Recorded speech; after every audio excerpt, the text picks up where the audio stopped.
यस्मात् जातं जगत् सर्वं यस्मिन्नेव प्रलीयते येनिदं धारयेत चैव तस्मै परमात्मने नमः। अखण्डमण्डलाकारं व्याप्तं येन चराचरं तत्पदं दर्शितं येन तस्मै सद्गुरुवे नमः।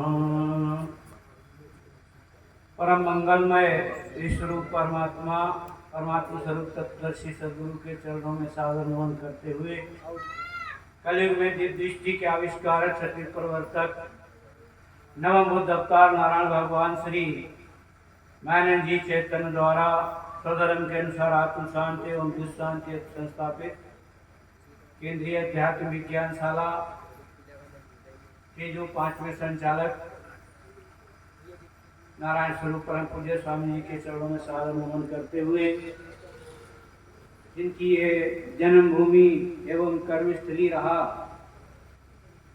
उसमें जो दृश्य दिख रहा, यद्यपि मैं यहाँ आने के काबिल नहीं था स्वास्थ्य के कारण, फिर भी मैं तो यही कहूँगा कि परम पूज्य स्वामी जी का ही विशेष कृपा है हमारे ऊपर, जो आप सब लोगों के दर्शन करके मैं कथार्थ हो गया। और 1 साल से काफी स्वास्थ्य गड़बड़ होने के कारण मन में थोड़ी दिक्कतें रहेगी। पर यह मानस मंच है, मानस में संत तुलसीदास जी ने ऐसे ही कहा है कि राम कृपा के जे अधिकारी जिन्हें कहूँ सत्संगति अति प्यारी। भगवान राम वास्तव में रामचरितमानस में भी भगवान राम की जो संत तुलसीदास ने व्याख्या की तो उसके अनुसार जब अपन देखेंगे कि शव का परम प्रकाशक जोई राम अनादि अवधिपति सोई। वह अनादि ये विश्वरूप परमात्मा जिसको जानने के लिए यह जान पृथ्वी स्वेदस अंडर से होती हुई इस पिंडज में और फिर यहाँ भी मनुष्य और जब तक ये नर में नहीं आती तब तक उसके अंदर ये जिज्ञासा उत्पन्न नहीं होती है कि मैं क्या हूँ, और ये जो भी अपने सहित अनंत कोटि विस्तार के रूप में दिख रहा है ये क्या है, और ये सज्जनों प्राप्त कैसे होता है। वो संत तुलसीदास ने शुरुआत में ही लिखा कि मति कीरति गति भूति भलाई अजब जे जतन जहाँ जो पाई सो जानहूँ सत्संग प्रभाव लोक वेद नहीं आने पाऊ। ये हमें जो भी मति कहते बुद्धि को, कीर्ति नाम यश का है। मत कीरत गति भूति भलाई, भूति विभूति और विशेष विभूति जो भी ऐश्वर्य मिला है इस मानव पिंड में, ये सब सत्संग का ही प्रभाव है। इसलिए हमें सत्संग में हमेशा बढ़ चढ़ के हिस्सा लेना चाहिए। परंतु ऐसा देखा गया है कि ज्यादातर लोग ऐसा कहते हैं सत्संग में जाने से हमें क्या हो जाएगा, न भी जाएंगे उस ईश्वर को न जानेंगे तो मेरा क्या बिगड़ जाएगा। सज्जनों सही बात तो ये है कि बिगड़े का तो कुछ नहीं। जो अभी हमारे पूर्व के वक्ता जो बोल गए थे आहार निद्रा भय मैथुन, ये तो पशु भी प्राप्त करते हैं, उद्भिद से लेके और मानव पिंड तक ये सभी को प्राप्त हो रहा, सहजता में ही हो रहा है। परंतु अपने निर्मूल स्वरूप जिससे वो अलग हुआ, ये विश्व ही विश्व रूप जो परमात्मा है उसको जानने के लिए सत्संगति की विशेष आवश्यकता है। जब तक हम विद्वान पुरुषों के, संतों के सानिध्य में नहीं जाएंगे, तब तक यह दिव्य ज्ञान हमें प्राप्त नहीं हो सकता। यद्यपि सतयुग में 4 बार धर्म गिलानी आई, युग के अंत में मत्कुरुम बारहा और नरसिंह जो गंगा के किनारे काशी में रहकर उन्होंने यही दिव्य ज्ञान दिया। महामंत्र जय जपत महेशु काशी है मुक्त हेतु उपदेशु। आगे बाल कांड में संत तुलसीदास जी लिख रहे हैं कि जब त्रेता युग आ जाता है तो जो सतयुग की स्थापना अवतारों ने की वो त्रेता में बराबर चली, लेकिन ये अखंड चक्राकार गति जो 3 गुणों की चल रही है, जब सतोगुण ऊपर रहता, बीच में रजोगुण, अंत में तमोगुण रहता, ऐसे युग का ही नाम सतयुग रहता है।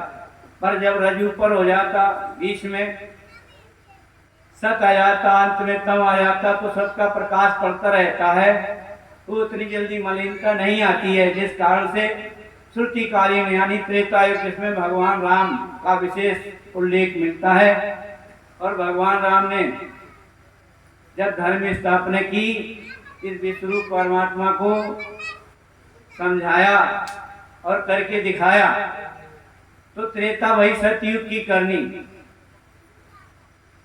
परंतु युग चक्र जो चलता है वो चक्राकार गति में सुनियोजित उसकी चाल रहती है। ऐसा नहीं है कि थोड़ा चले फिर ऊपर चला जाए, उसकी गिरती हुई है।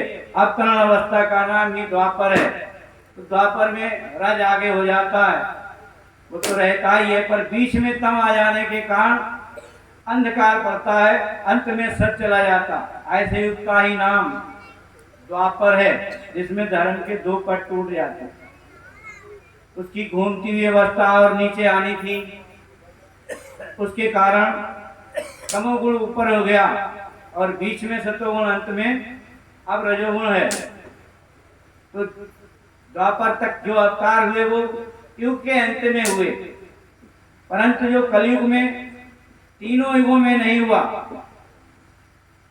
रावण, मेघनाथ, कुंभकर्ण अथवा कंस, दुर्योधन आदि कितने भी आताताई रहे हों, पर फिर भी उन्होंने अपना जो निजी परिवार रहा होगा, बहन बेटियां जो रही होंगी, उनके साथ अनाचार, भ्रष्टाचार, दुष्टाचार नहीं किया होगा। परंतु कलयुग में तो बाप से बेटी और भाई से बहन नहीं बच रही। ये शुरुआत की ही अवस्था जब आ गई धराधाम पर, तब वह विश्वरूप परमात्मा का 10वां अवतार, 9वां अवतार, जिसको हम नवम बुद्ध अवतार कहते हैं, कलयुग के प्रारंभ में 10 और 5000 वर्ष एक देखे, इसलिए नवम 5010 वर्ष बाद भगवान नारायण जी ने इस धराधाम पर अवतरण होकर के, और वो जो सतयुग का ज्ञान है वो पुनः हम सब लोगों के सामने रखा, जिसको हम सर्वांग योग के नाम से विशेषकर जानते हैं, जो बीज है दीप चक्षु का, जिसको उन्होंने लगभग 98-99 दिन अमरकंटक की व्याघ्र गुफा में रह करके हम सब लोगों को समझने समझाने लायक बिल्कुल सरल भाषा में करके बताया। यद्यपि सर्वांग योग या दिव्य दृष्टि जो थी पहले गद्य भाषा में लिखी थी, पर गद्य हमको जल्दी याद नहीं होती है, इसलिए भगवान नारायण जी ने सर्वांग योग अनुष्ठुप छंद रचना की। यहाँ बैठे हुए जितने भी विद्वान पुरुष हैं सभी उससे वर्चित हैं, और लगभग सभी को, अधिकतम लोगों को याद ही है। तो उसके प्रकाश में जब हम देखेंगे तभी हमें रामचरितमानस सही दिख सकती है, क्योंकि किसी भी ग्रंथ में 4 चीजें लिखी रहती हैं: इतिहास, कथा, रहस्य और निरूपण। तो ज्यादातर मंचों से 3 चीजें तो समझा दी जाती हैं, पर चरित्र देख करके भी किसी का चरित्र नहीं सुधर सकता।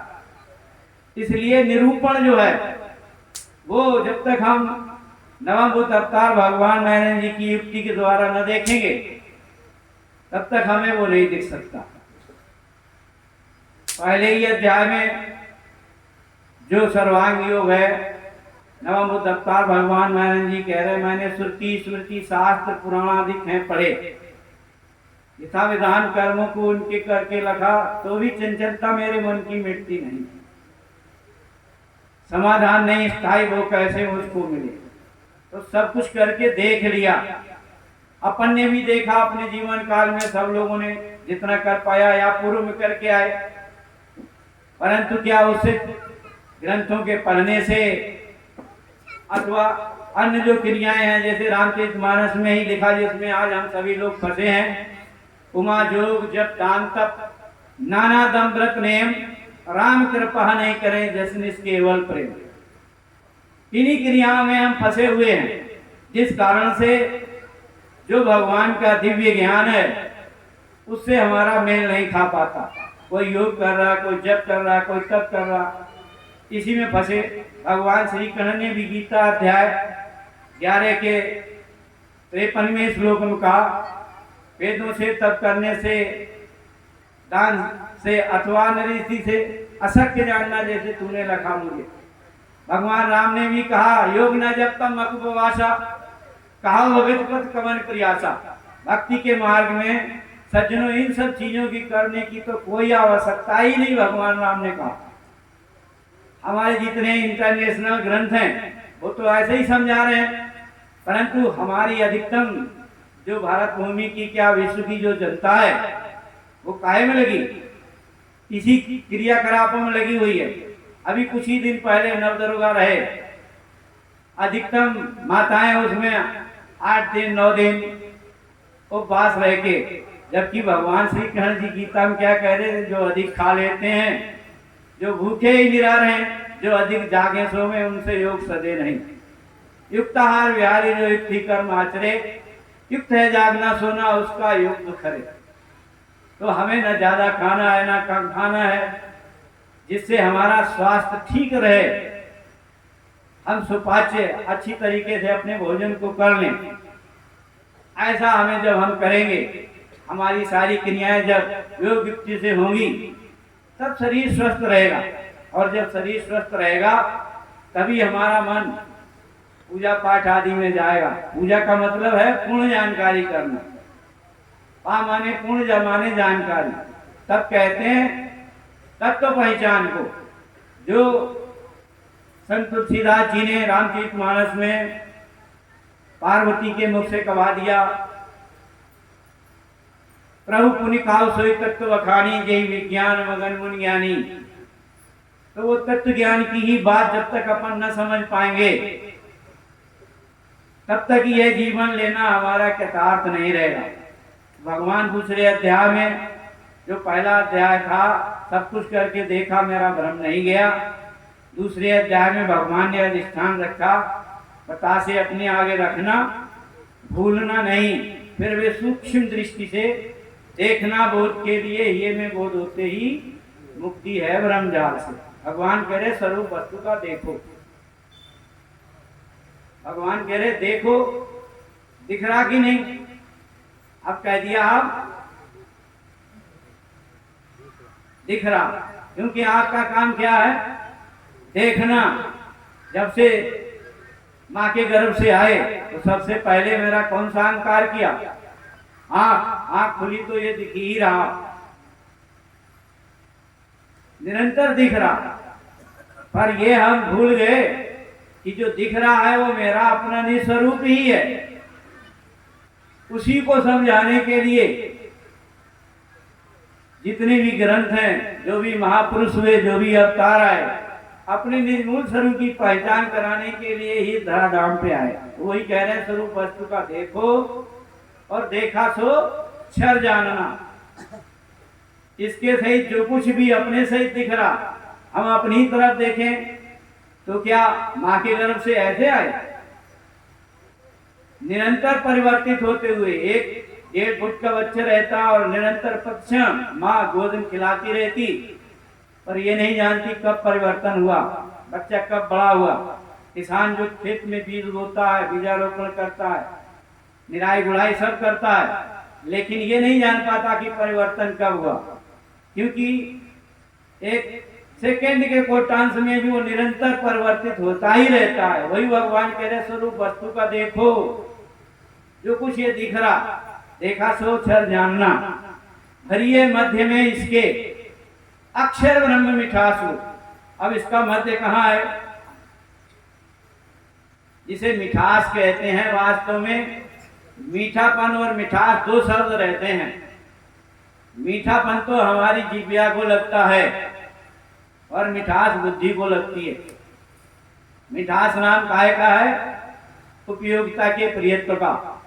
इससे पहले ये वस्तु थी और चीनी थी, तो चीनी के रूप में प्रिय थी, और उससे पहले गुड़ थी तो गुड़ के रूप में प्रिय थी, और उसके पहले गन्ना था, रस था, बीज था, तो हर अवस्था में प्रिय रहा।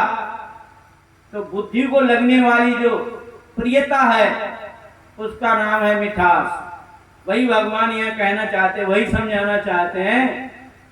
हरिये मध्य में इसके, मध्य यानी ओतप्रोत, चाहे इतना सा भी लो तो भी प्रिय है, और संपूर्ण विश्व की शक्कर इकट्ठी कर ली जाए तो भी प्रिय है। तो हरिये मध्य में इसके अक्षर ब्रह्म मिठास हो। अब अक्षर उसको क्यों कहा? कितने भी परिवर्तन हो जाए किसी स्वरूप में, मान लीजिए अगर ये अब ये मीठापन इसमें है, लेकिन अगर इसको जला दिया जाए तो राख रूप में रहेगा। तो क्या राख प्रिय नहीं है? हमारे खेतों में डालने के लिए खादी का कार्य करती है, और भी बहुत से काम है राख के। तो किसी भी अवस्था में कितने भी परिवर्तन हो जाएं, पर उसकी मिठास में कोई कमी नहीं आने वाली। तो भरिये मध्य में इसके अक्षर ब्रह्म मिठास, वो नाम शक्कर जो है वो पुरुषोत्तम भाव है। और इसका जो यहाँ नाम दिया गया है, तो शक्कर पुरुषोत्तम नहीं, नाम पुरुषोत्तम है। इसको 7वें अध्याय भगवान ने अच्छी तरीके से विवेचन किया है। आगे भगवान कह रहे हैं इंद्रियों से दिखता है अच्छा। जो भी हमारी इंद्रियां कितनी हैं? 5 ज्ञानेंद्रियां, स्थूल और मन, सूक्ष्म इंद्रियों से दिखता है अच्छा। अब क्षर में अंग है 8। फिर कितने अंगों का रहता? 8 अंगों का रहता है। त्वम से अक्षर को जाना, और जिसको हम त्वम कहते हैं, जो पहले अध्याय में आया तत्त्वमसि, जो इसको वेदों में तत्त्वमसि करके नेति नेति श्रुतियों में कह दिया गया। तो जिसको तत् कहते हैं वो यही तत्पद है जितना ये दिख रहा है। और त्वम इसमें जो अस्थि भांति प्रिय रूप से बैठा हुआ मिठास है, और इसका जो नाम है वो पुरुषोत्तम। अब आगे इसका विवेचन भगवान ने जो किया वो हमारे पूर्व के वक्ताओं ने भी बताया। अपन सब लोग जानते ही हैं कि इंद्रियों से 5 ज्ञान इंद्रियां रहती हैं। आँख से इसका रूप तो इतना ही नहीं दिखता है, इसके सहित जहाँ से हम देखते चले जाएं अपने सहित अनंत कोटि विस्तार में घूमते हुए यहीं तक आ जाएंगे। अखंड काय का दर्शन हो रहा, रूप का। अब ये रूप आँख से ही क्यों दिखता है?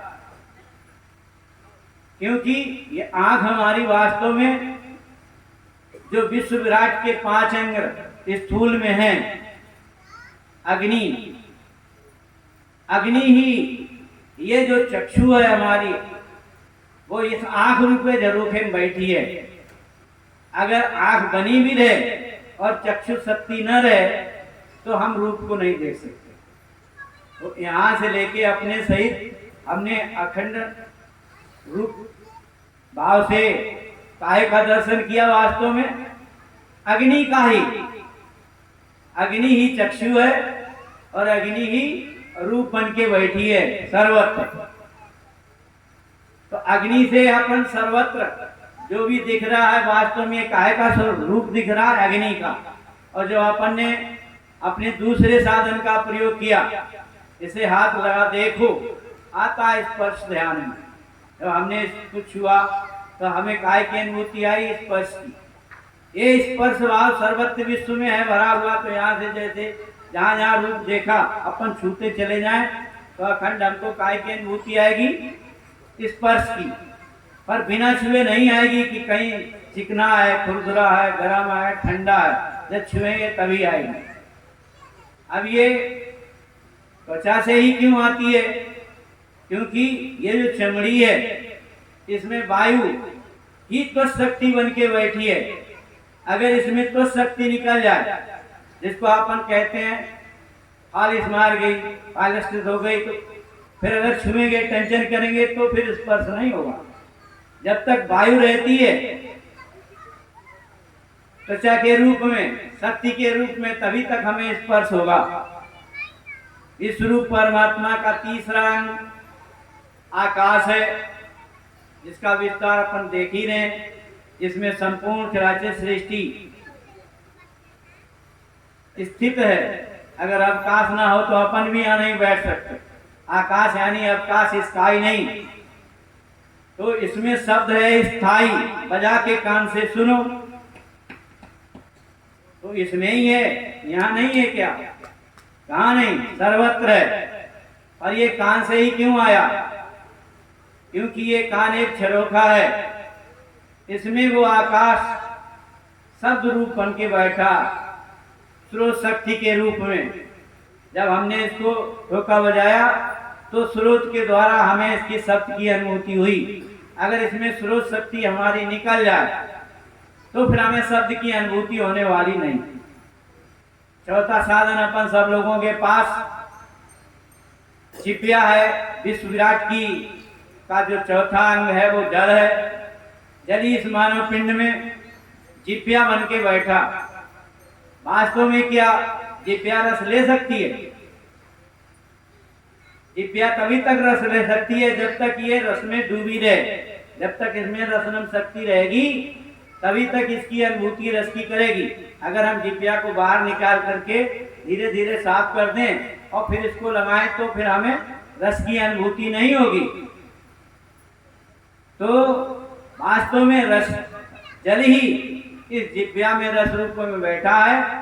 और इस पिंड से लेके सर्वत्र अनंत कोटि ब्रह्मांड में जहाँ कहीं भी हम अपनी जिह्वा का प्रयोग करके देखेंगे तो हमें जल के गुण की अनुभूति हो जाएगी। इस रूप परमात्मा का पांचवा अंग पृथ्वी है। और पृथ्वी इस मानव पिंड में नासिका बन के बैठी। और नासिका से अगर हम सुन के देखें तो क्या गंध की अनुभूति आएगी? आएगी। कब तक आएगी? जब तक इसमें घ्राण शक्ति रहेगी। अगर ये घ्राण शक्ति हमारी कार्य न करने लगे तो हम नाक से सूंघेंगे तो भी हमें गंध की अनुभूति होने वाली नहीं। तो यहाँ से लेके इस पिंड से अपने सहित अनंत कोटि विस्तार में जहाँ कहीं भी हम अपने नाक से सूंघ के देखेंगे तो हमें गंध की अनुभूति हुई। तो अब अपन ने वास्तव में क्या मेल करके देखा? ये जो हम 3.5 हाथ का पिंड मान रहे थे, वास्तव में क्या वो 3 हाथ का है? अगर इस विश्व विराट की ये जो शक्ति इसमें अखंड जुड़ी हुई है, अखंड कार्य कर रही है, अगर वो ना करे तो ये क्या कार्य कर सकता? वास्तव में इस पिंड से अपने सहित जो भी अनंत कोटि विस्तार में दिख रहा तत्वों के द्वारा जब अपन ने मेल करके देखा तो अपन इतने बड़े नहीं हैं। ये सब अपना ही स्वरूप दिख रहा और अपने ही स्वरूप के साथ मैं अनाचार, भ्रष्टाचार, दुष्टाचार करता हूँ। परंतु जो अपन ऐसा जान लेंगे कि वास्तव में ये जो भी दिख रहा है वो अपना ही हमने मेल करके देख लिया। आगे छठवां जो ज्ञान इंद्रिय सूक्ष्म मन है, इन 5 ज्ञान इंद्रियों को चलाने वाले 3 गुण हैं। हमारी इंद्रियां कैसी हैं? जब तक उसमें मन नहीं होता तो क्रियाशील नहीं सही। ऐसे ही विश्व विराट में जो ये जितना दिख रहा है, जितना पसारा, वो कितने का बना हुआ? 5 तत्वों का। पर 5 तत्व वास्तव में क्या है? मैटर है। जब तक उसमें 3 गुण की एनर्जी नहीं जाएगी तब तक उत्पत्ति स्थिति लय होने वाली नहीं। तो ये 3 गुण से ही ये उत्पत्ति स्थिति लय का जितना दृश्य है वो चलता रहता है। इसी को भगवान ने 3 गुणों की व्याख्या अभी हमने सुनी हमारे पूर्व वक्ताओं के द्वारा। वस्तु का जब हम व्यवहार करते हैं तो जो मेरे मन को शुरू से अंत तक अच्छा लगता है उसी को वेदकाल के तत्वदर्शी ऋषियों सतोगुण कहा। और कुछ अच्छा कुछ बुरा लगे उसी को रजोगुण कहा। और शुरू से अंत तक कष्ट ही कष्ट मिले, उसी को तमोगुण कहा। तो अब 5 और 3 मिलके कितने हो गए? 8। अब विश्व विराट के साकार में कितने अंग होते हैं? 8 अंग होते हैं। 8 अंगों को अपन ने अखंड देखा, क्योंकि गीता में भी ऐसा लिखा 18वें अध्याय के 40वें श्लोक में, प्रकृति से होने वाले गुणों से 3 मुक्त ऐसी वस्तु धरती में, सुरों में, स्वर्ग में नहीं। ऐसी कोई एक तिनका मात्र भी जगह नहीं इसमें 3 गुण उत्प्रोत ना हो, क्योंकि बिना उनके ये उत्पत्ति स्थिति लय ही नहीं हो सकती। अब ये जब तक गुण प्रसुप्त अवस्था में रहते हैं तब तक हम इनको जड़ कहते हैं। अभी इसमें किसी प्रकार की हमें कोई क्रिया नहीं दिख रही। वास्तव में ये पदार्थ काय के लिए है? खाने के लिए है, अधिष्ठान रखने के लिए है, भोज्य पदार्थ है। जितना भी विश्व का भोज्य पदार्थ है उसमें वास्तव में जो शर्करा खाद्य खांडानी है वो विभूति है। जितने भी खाद्य पदार्थ दुनिया के हैं उनमें विभूति क्या है? ये शर्करा खाद्य है। अब जब अपन ने इसको खाया तो इसमें जो 3 गुण अभी प्रसुप्त अवस्था में बैठे, जिनको अपन जड़ कहते हैं, जब अंदर गए तो कफ वात पित्त 3 धातुओं में परिवर्तित होके और सूक्ष्म हुए। और फिर यहाँ पर अगर ये अकेला खाया गया तो यहाँ पर पित्त धातु अधिकतम बनेगी और यहाँ पित्त नाड़ी, यानी नाड़ी में पित्त का हमको ज्यादा वास होगा, 2 अल्प रहेंगे। अगर इसी वस्तु को अपन जल के साथ पिए तो फिर अंदर जाके ये बात धातु में परिवर्तित होगी तो सूक्ष्म रूप में यहाँ बात, और जब इसको हम घी के साथ मिला के खाएंगे तो फिर हमारा कब प्रधान रहेगा। अब ये कभी अंतिम उत्क्रांति में, यद्यपि इसमें भी पूर्व से ही जब से पैदा हुए ऐसी कोई वस्तु नहीं है चराचर सृष्टि की जहां पर ये 3 गुण ना हो। मन बुद्धि अहंकार इसमें पहले भी थे, लेकिन अगर जब हम सतोगुण पदार्थ खाते हैं तो यहाँ कफ बन के हमारी बुद्धि को बल देते हैं। जब हम रजोगुण प्रधान वस्तु खाते हैं तो हमारा मन प्रधान हो जाता और चंचल हो जाता, और जब हम तमोगुण प्रधान वस्तु खाते हैं तो यहाँ पित्त बन के और स्थूलता में अहंकार को हमारे प्रवृत्त करता है। इसलिए संत तुलसीदास ने मानस में भी ऐसे ही लिखा है, विप्रवेकी वेद भी संयुक्त साथ सुजात, दिल धोखे मरुपान का।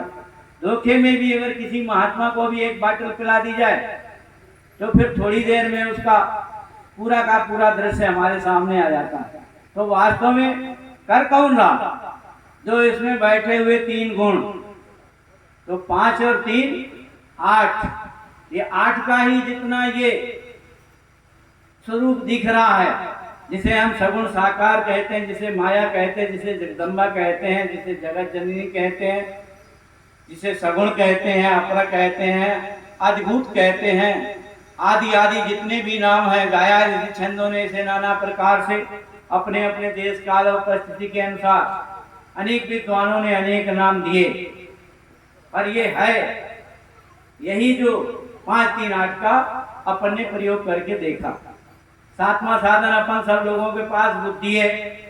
बुद्धि के पास जब अपना देखेंगे तो भगवान ने 6वें अध्याय में कहा, अक्षर आत्मा को जानने की सुरीति है, लखाते हैं इसे लेना श्रद्धा से सात्विकी है।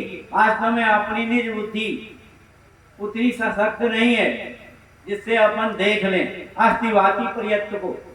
जब सदगुरु बुद्धि हमें प्राप्त होती है, तत्वदर्शी सदगुरु से सानिध्य प्राप्त होता है, तभी हम उस अस्तिवादी प्रयत्न को देख सकते हैं। अस्थि नाम है का। तो अब वास्तव में जो अपन ने 5 ज्ञान इंद्रियां 6वें मन के द्वारा देखा था वो क्या है? नहीं था, वो भी है, पर वो स्थूल स्वरूप था। और 7वां साधन क्या है? बुद्धि है। बुद्धि इसकी वास्तव में क्या देखता है? उपयोगिता की प्रियता देखता है, आवश्यकता आविष्कार की जननी। जब हमें आवश्यकता जैसी पड़ जाती है जैसे उदाहरण के लिए ये इसको अपन अंगोछा कहते हैं, और कुछ भी नाम होंगे अलग अलग जगह पे। तो ये काहे के लिए है? डालने के लिए है, हाथ मुंह पोंछने के लिए है।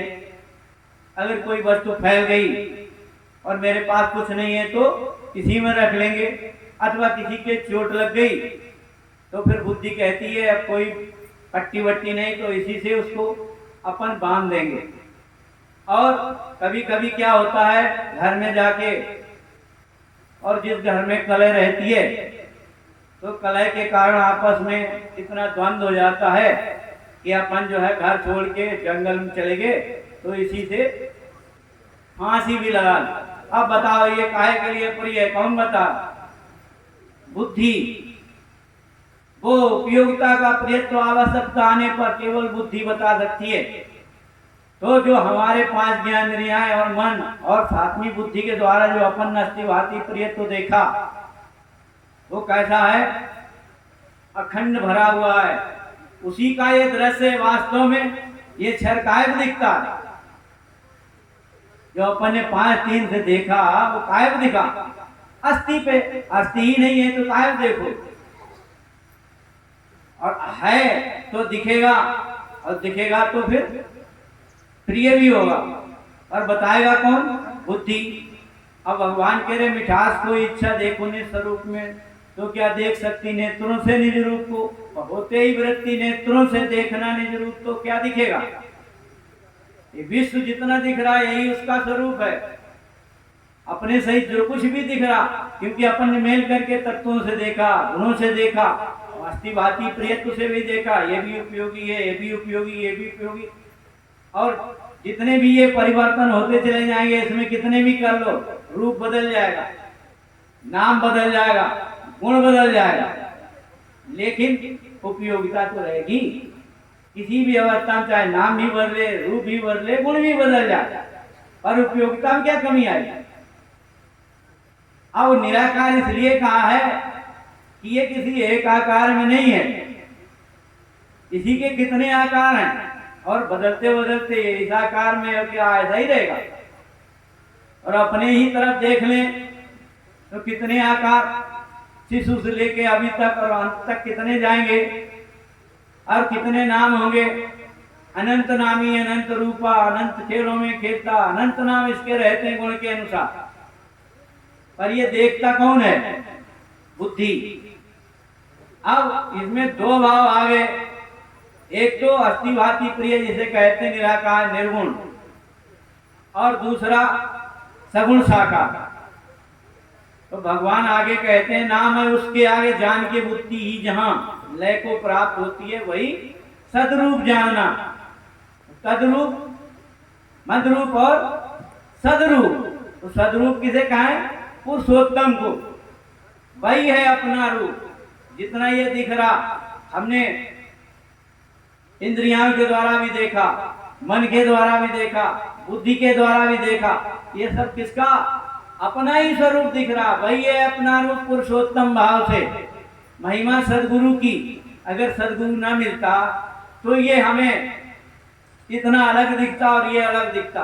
सदगुरु ने इसकी एक रूपता कर दी, इंद्रियों से मिला करके भी, गुणों से मिला करके भी, बुद्धि से मिला करके भी।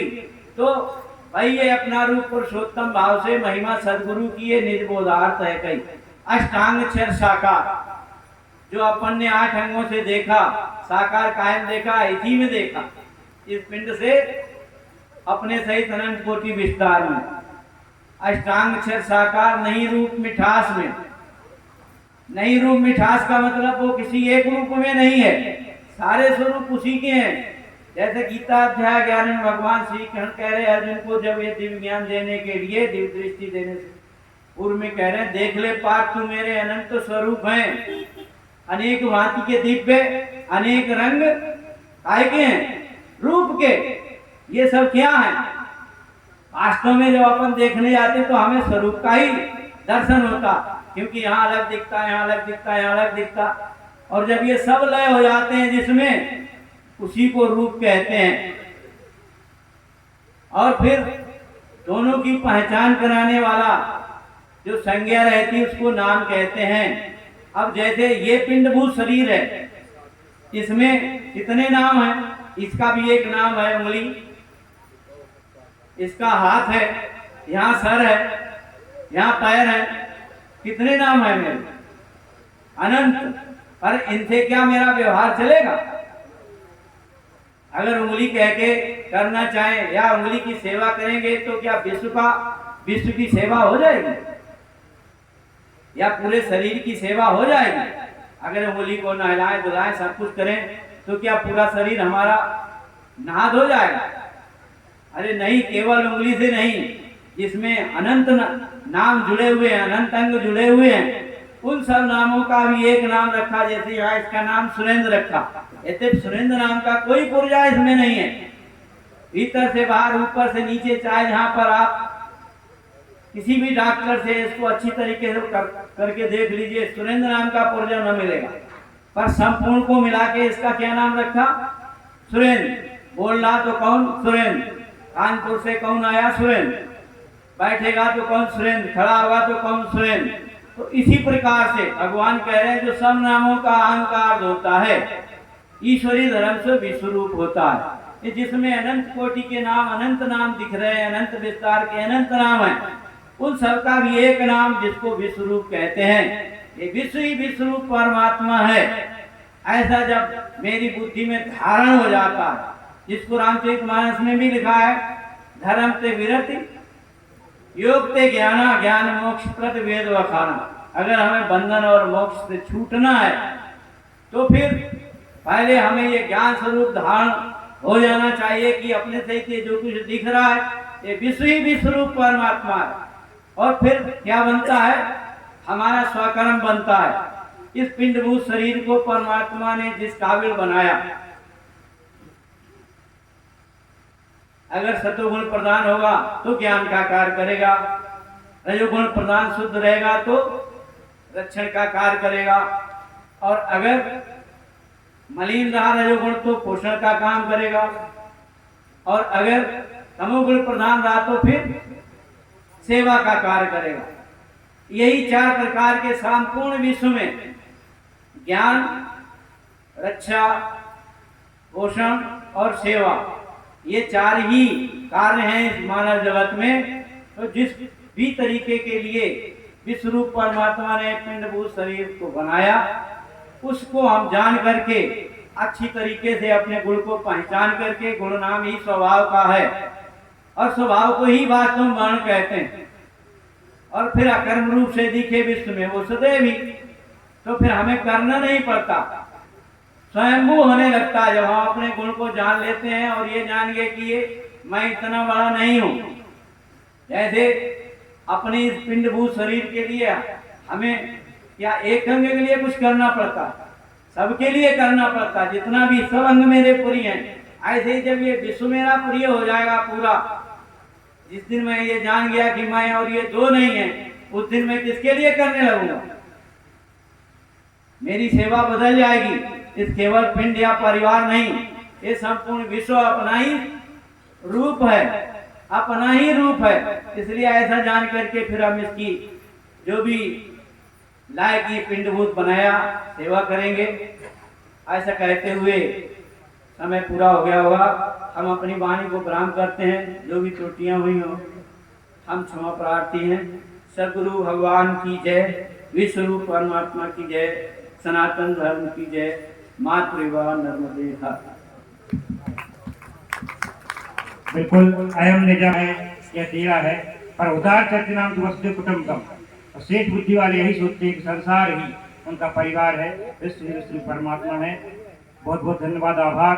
अब हम आज के सत्संग के अंतिम वक्ता के रूप में, उद्बोधन के रूप में छत्तीसगढ़ मुंगेरी से पधारे श्री पीताम्बर जी को सादर आमंत्रित करते हैं। उनके स्वागत के लिए उमरा से पधारे श्री सदा सिंह जी से